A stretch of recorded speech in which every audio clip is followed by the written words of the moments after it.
A while back, I mentioned that I could do a video covering Showtime attacks and their mechanics, and since I've been seeing a growing interest in just that topic, today, let's talk about Showtime attacks and their mechanics. Before we get into the video, I do just want to remind you that I stream most days over on Twitch at twitch.tv/RosalindGaming. You can find a link in the video description below.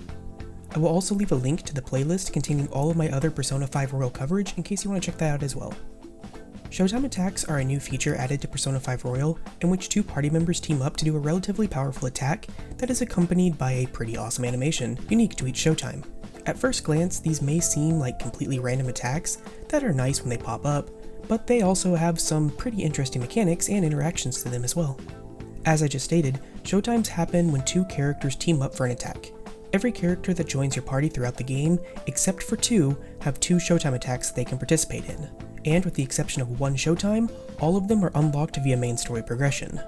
After certain events or milestones are reached within the game's main story, you will be presented with a scene between the two characters whenever you head to your hideout. After seeing this scene, those two characters will unlock a Showtime attack between themselves.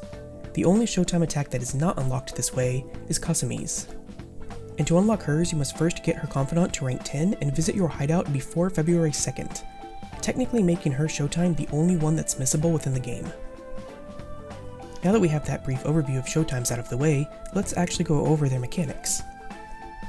While it is random as to whether or not a character who has a Showtime attack would be able to perform one whenever their turn comes around in battle, there are certain conditions that can greatly increase this chance. These include performing a baton pass, when an enemy shadow is near death, when a party member is near death, when a party member has died, when recovering from a down or a status ailment, when Joker is near death, or whenever Joker has been downed. Also, in some rare cases, the chance for Showtimes may also be increased against boss type enemies, such as when you're ambushed by the Reaper.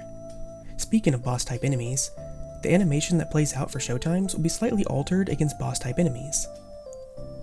I should also mention before we move on that both characters who share a Showtime with each other do not need to be in your active party at the same time. If, for example, An is in your active party but Mona is not, you can still have their Showtime activate whenever An gets an action in battle. Now for the more interesting mechanics and interactions. Showtime attacks have the properties of both physical and magic almighty attacks.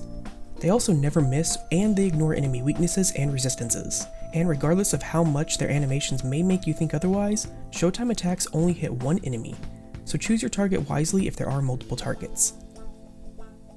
The amount of damage they deal is based on the level of the character who activates the Showtime, as well as the enemy's level and the enemy's defense.